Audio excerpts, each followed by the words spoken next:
کاتتان باش میوانە بە ڕێزەکان کادر و ئەندامان نوێنەرانی حیزب و ڕێکخراوە سیاسیەکان دۆستان و هاوڕێیانی خۆشەویست گەرم و گەشترین سڵاوی ئێمەتان پێشکەش پڕبەدڵ بە خێراتنتان نەکەین بۆ ڕێوڕسمی سیویەکی جۆزەردان ڕۆژی پێشمەرگەی کۆمەڵە و شادی و سەرکەوتنتان بۆ باواتە خوازین. ئەمڕۆ لە دەوری یەک کۆبووینەتەوە تا چەند ساتێک پێکەوە ڕێز لە خەبات و تێکۆشانی هێزی پێشمەرگەی کۆمەڵە و پێشەنگیان هاوڕێیگیان بەخت کرد و کاک سەعیدی موعینی بگرین. بەڕێزان، ڕێوڕسمەکەمان پێکاتووە لە سێ بەش. سەرەتا ڕێوڕسمەکە بە سرودی بانگەواز سرودی ڕسمی کۆمەڵە دەست پێەکەین و پاشان بۆ ڕێزگرتن لە شەهیدانی کۆمەڵە و هەموو شەهیدانی ڕێگەی ڕزگاری کوردستان چەند ساتێک بێدەنگی ڕاگرین. بەشی دووەمی ڕێوڕسمەکە پێکاتووە لە خوێندنەوەی پەیام کورتەفیلم و شعر و بەشی کۆتاییش تەرخان کراوە بۆ ئاهەنگ و خۆشی و بە بەشداری هونەرمەند کاکێرش هەورامی. ئێستاش ڕێوڕسمەکە بە سرودی بانگەواز سرودی ڕسمی کۆمەڵە دەست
ئێستاش بۆ ڕێزگرتن لە شەهیدانی کۆمەڵە و هەموو شەهیدانی ڕێگەی ڕزگاری کوردستان چەند ساتێک بە بێدەنگی دەوەسی.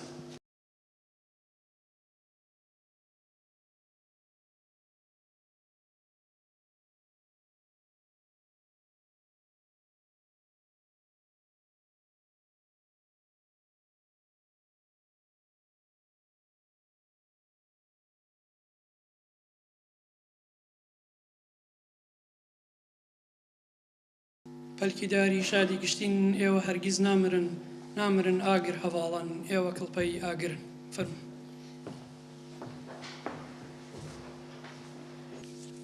هێزی پێشمەرگەی کۆمەڵە وەک هێزێکی موژدەدەری ئازادی لە خەبات دژی کۆنەپەرستان و داگیرکەران لە کوردستان بووە و تا گەیشتن بە ئاوات و ئامانجەکانی دەست لە خەبات و تێکۆشان هەڵناگرێت. ئێستاش داوا ئەکەین لە هاوڕێ ناسر سۆفی ئەندامی کومیتەی کۆمەڵە بفەرموویێت بۆ پێشکەشکردنی پەیامی کۆمەڵەی ناوەندی. تکایە فەرموو.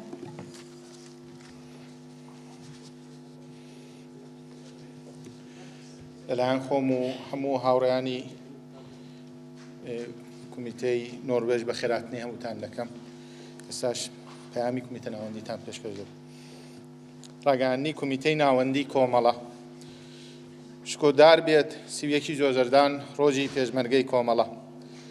36 ساڵ لەوە پێش لە ڕۆژی سیویەکی جۆزەردان لە شەڕێکی قارەمانانە و نابەرابەردا لە دژی هێزەکانی باسی عێراق تێکۆشەر و ماندوونەناس هاوڕێ سەعیدی موعینی ناسرا و بەخانە وەک یەکەمین پێشمەرگەی کۆمەڵە لە پێناو گەیشتن بە ئامانجە بەرز و ئینسانیەکان و نەهێشتنی چەوسانەوە و ڕووخاندنی قەڵای زۆرداری گیانی خۆی بەخت کرد.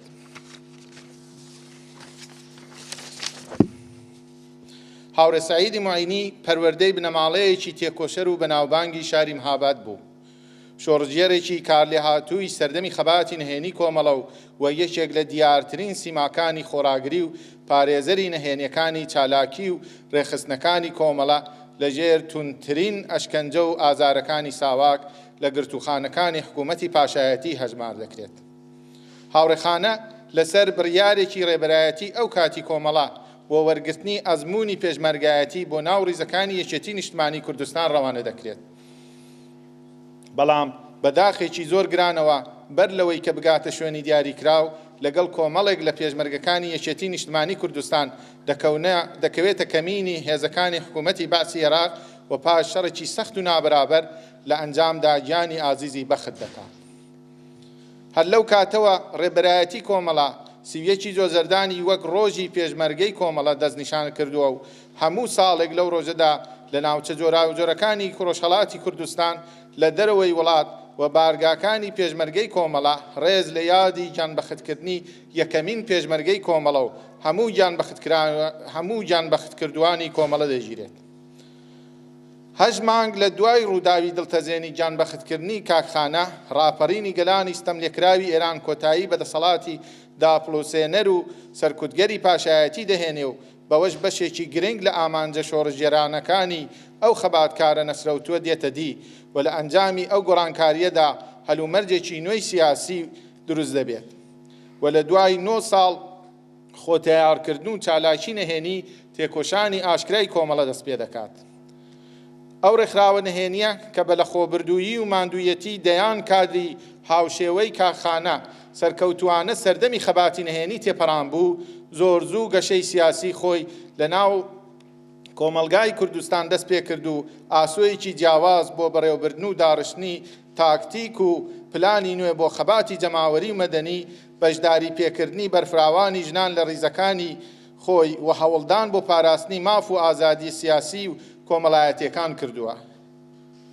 هێزی پێشمەرگەی کۆمەڵە وەک هێزێکی وشیاری چەک بەدەست دەورێکی سەرەکی و کاریگەری لە چەسپاندن و پێداگری لە هەموو ئەو بەهاو ئامانجە بەرزە مرۆڤی و شۆڕژێرانەیە هەبووە و هەیەی کە لە دوای زیاتر لە 3 دەیە وەک بەشێک لە پێناسەکردنی کۆمەڵە لە ڕۆژهەڵاتی کوردستان ئاماژەی پێدەکرێت و هەموو کۆمەڵەیەک شانازی پێوە دەکات.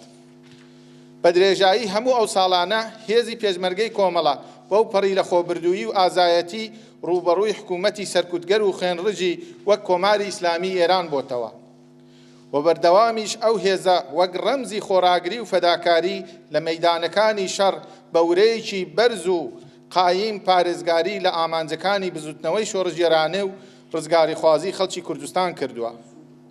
بە هەموو ئەوانەشەوە پێشمەرگەی کۆمەڵە هیچ کات تەنیا وەک هێزێکی سەربازی پێناسە نەکراوە، بەڵکو لە هەمان کاتدا وەک ئاڵا هەڵگرانی بەرینترین پانتایی بۆ ئازادیە سیاسیەکان پارێزەری مافی کرێکاران و خەڵکی هەژاری کوردستان خەبات لە پێناو دابینکردنی دادپەروەری کۆمەڵایەتی و یەکسانی مافی ژن و هەروەها بەهاندەر پشتیوان و هاوکاری و هاوپشتی کۆمەڵانی خەڵک دەورێکی مێژوویی و سەرەکی بووە لە بەرەو پێشبردنی خەبات و بربەرەکانی خەڵکی کورد لە دژی سیاسەتی سەرکوتگەرانە و دژی خەڵکی کۆماری ئیسلامی ئێران لە کوردستانی ڕۆژهەڵات.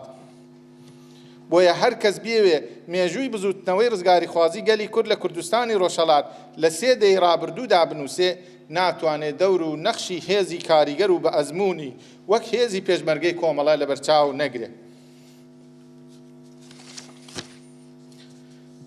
بەبێ باسکردن لە فداکاریەکانی ئەم هێزە لە ڕووی سیاسی و نظامیەوە مێژوویەکی ناتەواو و نادروست دەبێت.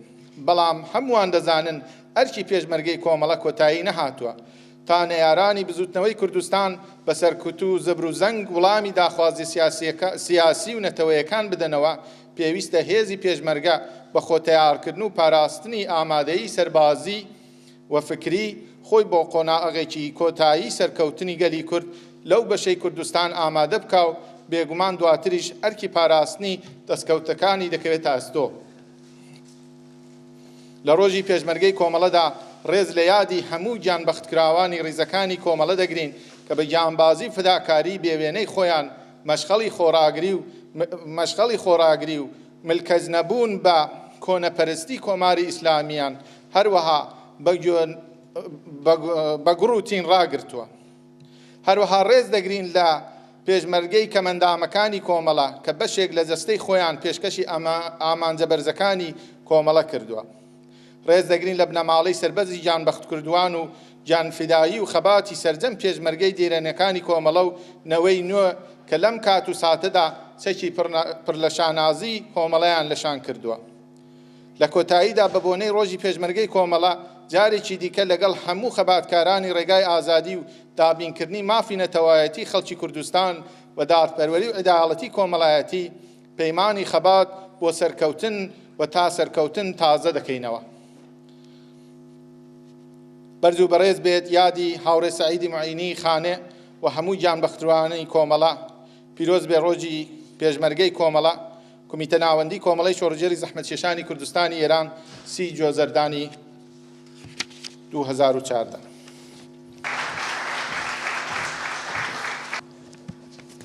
خوشک و برایانی خۆشەویست، میوانە بەڕێزەکان، بەڕێزان هاوڕێیانی کۆمەڵە بە ناوی کۆمیتەی هاوکاری هێزە سیاسی کوردستانیەکان ڕۆژی پێشمەرگەی کۆمەڵە بەرز و پرشکۆ دەنرخێنین. بەڕێزان 36 ساڵ لەمەوبەر هاوڕێ سەعید معینی ناسراو بە خانە معینی لەگەڵ 5 پێشمەرگەی باشووری کوردستان لە گوندی ماوەتی باشووری کوردستان گیانی خۆی بەخت کرد. ئەو لە بنەماڵەی بەڕێزی معینی شاری سەربەرزی مەهاباد چای بە دنیا هەڵێنا. لە تاران لیسانسی ئاماری هێنا 3 ساڵ ئەشکەنجەی زیندانیەکانی ساواکی تارانی چەشت. بەڕێزان لە یادی ڕۆژی پێشمەرگەی کۆمەڵە ئێستا لە ڕۆژئاوا و باشووری کوردستان هێزەکانی پێشمەرگەی کوردستان لە بەرگریەکی سەرسەختدان بەرامبەر شەمشەمە کوێرەکانی تاریکی لە داعش و هاوشێوەکانی. ئێستا فرسەتێکی مێژوویی کە وێنە لە باشووری کوردستان هاتۆتە ئاراوە کە دیارە بەهێز و بازووی پێشمەرگە قارەمانەکانی گەلەکەمان بە پشتیوانی و کۆمەچی هەموو توێژ و چینەکانی کۆمەڵەکە بە خاچی پاچی باشووری کوردستان بۆ هەتایە لە داگیرکەران پاک دەکرێتەوە. هەر لێرەوە لە ڕێگای ئێوەی دڵسۆزانی گەلەکەمان داواکارین لە ڕەوەندی کورد لە وڵاتی نەروێژ هەرێک لە شوێنی خۆی پلنگ ئاسا بێتە مەیدان بۆ سەرخستنی هێزی پێشمەرگەی کوردستان لە بەرەکانی جەنگ کە دیارە لە خەباتی دیبلۆماسی و خەبەرداری هیچ کەمتر نابێت لە بەرگری لە سەنگەرەکانی پێشەوەی هێزی پێشمەرگەی کوردستان. هەر خەبات و کارێکی هەر تاکێکی کورد لە هەر شوێنێکی ئەم دنیاە پێی هەڵبسێت بێگومان دەرئەنجامەکەی قایمتر کردنی سەنگەرەکانی هێزی پێشمەرگەی کوردستان دەبێت. جۆشێک بدەن وەکو هەنگ تەکبیر بکەن بە بێدەنگ ئەسبابی شەڕ پەیداکەن تۆپ و تفەنگ و هاون بە هیوای ڕۆژی سربەخۆیی کوردستان نەمری و سەربەرزی بۆ شەهیدانی خانە معینی و گشت شەهیدانی کورد و کوردستان بژی کورد بژی کوردستان بەرز و پیرۆز بێت ڕۆژی پێشمەرگەی کۆمەڵە کۆمیتەی هاوکاری هێزە سیاسی کوردستانیەکان لە نەروێژ. سپاس. پێشمەرگەی کۆمەڵە هێزی ڕووناکی و مژدەدەری ئازادی لە خەباتی دژی کۆنەپەرستی و دواکەوتووی لە کوردستانە. بەڕێزان ئێستاش داواکەین لە هاوڕێ ئیبراهیم کۆنەپۆشی بەرپرسی کۆمیتەی کۆمەڵە لە نۆروێژ فەرمێت بۆ پێشکەشکردنی پەیامی کۆمیتە. تورینەوان و کۆمەڵەی داوانی ڕۆژهەڵات پڕ بەدڵ بە خێراتنتانەکەین کاتون لەگەڵ مەشان ئێمە ڕێز لە ڕۆژی پێشمەرگەی کۆمەڵە بکەن. بنەماڵەی سەربەرزی هاوڕێیانی گیانبەخت کرد و هاوڕێیانی پێشمەرگە دۆستان و دڵسۆزانی کۆمەڵە و بزوتنەوەی ڕزگاری خوازانەی کوردستان نوێنەرانی بەڕێزی حیزب و ڕێکخراوەکان میوانانی بەڕێز. ئەمڕۆ 36 ساڵ بەسەر گیانبەختکردنی هاوڕێی تێکۆشەر و قارەمانی خۆڕاگری لە زیندانەکانی ڕژیمی شا هاوڕێ سەعید معینی ناسراو بە کاکخانە تێدەپەڕێت. کاکخانەی معینی هەروەکو سیمایەکی نمونەیی کۆمەڵە لە مەیدانەکانی خەباتی نەهێنی و خۆڕاگری و قارەمانانە لە ئاس زیندان و ئەشکەنجە بوو ڕچەشکێنی خەباتی پێشمەرگایەتی کۆمەڵە و یەکەمین گیانبەختکردووی ئەم ڕێبازەیش بوو. لەم ڕۆژەدا وێڕای ڕێزگرتن لە یادی هاوڕێخانە و هەموو گیانبەختکردوانی ڕیزەکان و ڕێبازی کۆمەڵە لە گشت مەیدانەکانی خەباتی شۆڕژگێڕانە لە کوردستان جارێکی دیکە سڵاو و ڕێزی خۆمان پێشکەش بە بنەماڵەی سەربەرزی گیانبەختکردوان زیندانیانی سیاسی و کەم ئەندامانی شۆڕش و بنەماڵەی هەموو پێشمەرگەکانی کۆمەڵاکەین.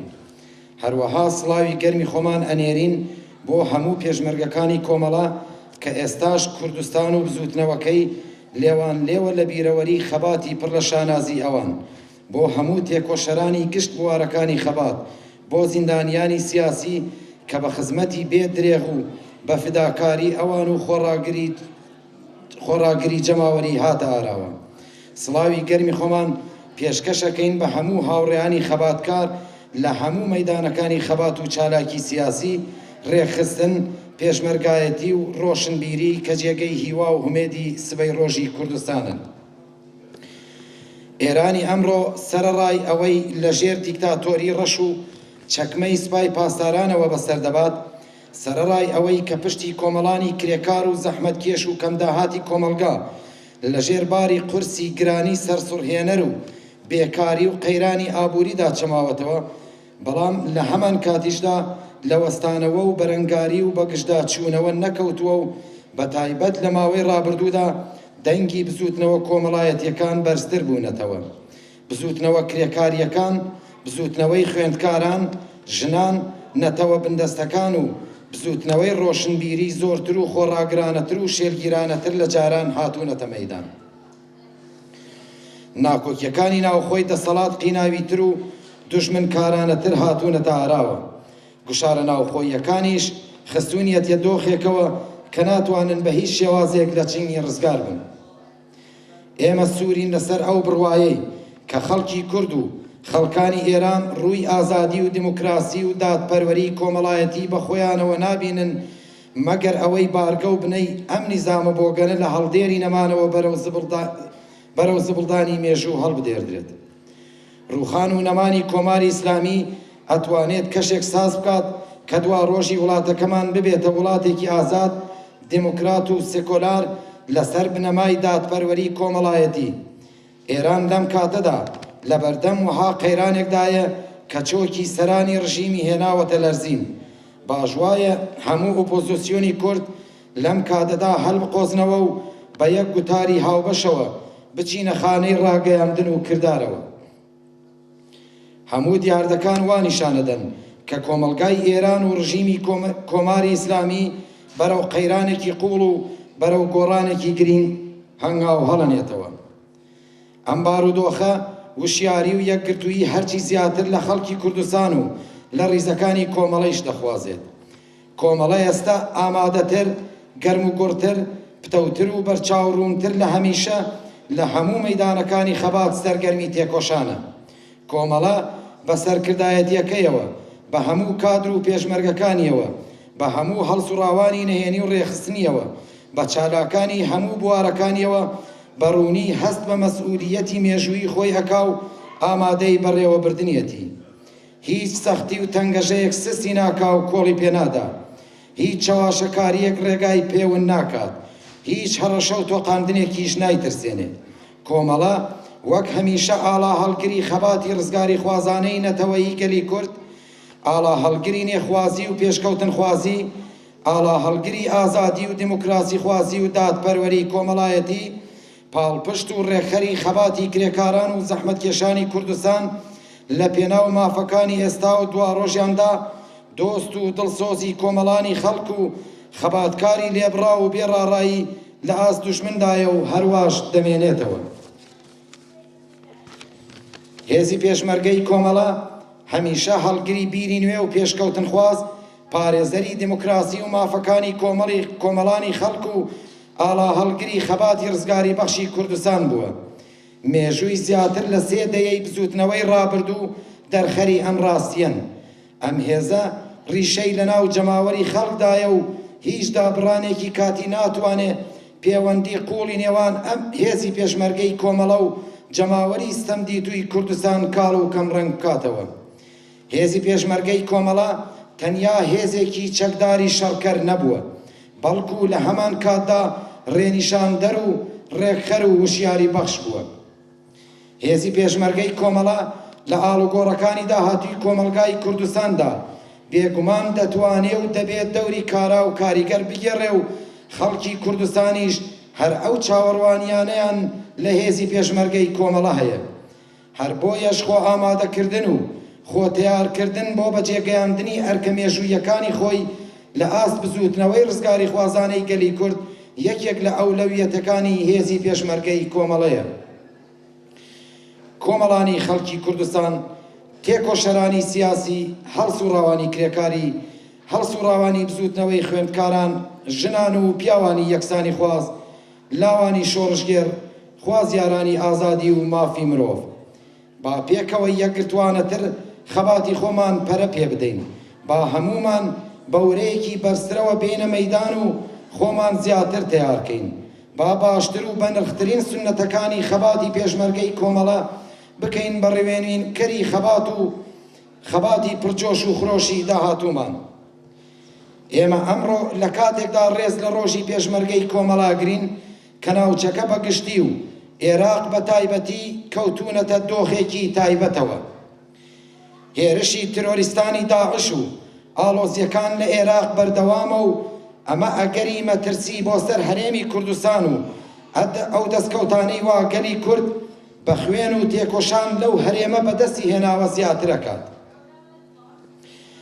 بۆیە ئێمە لەم ڕێگایەوە بە هەرێمی کوردستان بە خەڵک و چالاکانی سیاسی و هەموو تاکێکی گەلی کورد لە هەرێم ڕائەگەێنین. ئێمە وەک پێشمەرگەکانی کۆمەڵە لەسەر بڕیاری سەرکردایەتی خۆمان بۆ بەرگری لە خاک و خەڵک و ئەو دەستکەوتانەی وا لە باشووری کوردستان بەدەسهاتوون ئامادەین بە گیان و ماڵ و هەر شێوازی ممکن پشتیوانی بکەین و لە ئەگەری پێویستە بۆ هەموو گیانبازیەک ئامادەین و پشتگیری لە هەرێمی کوردستان لەم دۆخەدا بە ئەرکی نیشتمانی و نەتەوەی خۆمانەزانین. پیرۆز بێت سیوێکی جۆزەردان ڕۆژی پێشمەرگەی کۆمەڵە، بژی هێزی پێشمەرگەی کۆمەڵە، بژی سۆسیالیزم، کۆمەڵەی شۆڕژێری زەحمەتکێشانی کوردستان ئێران، کومیتەی نۆرۆژ.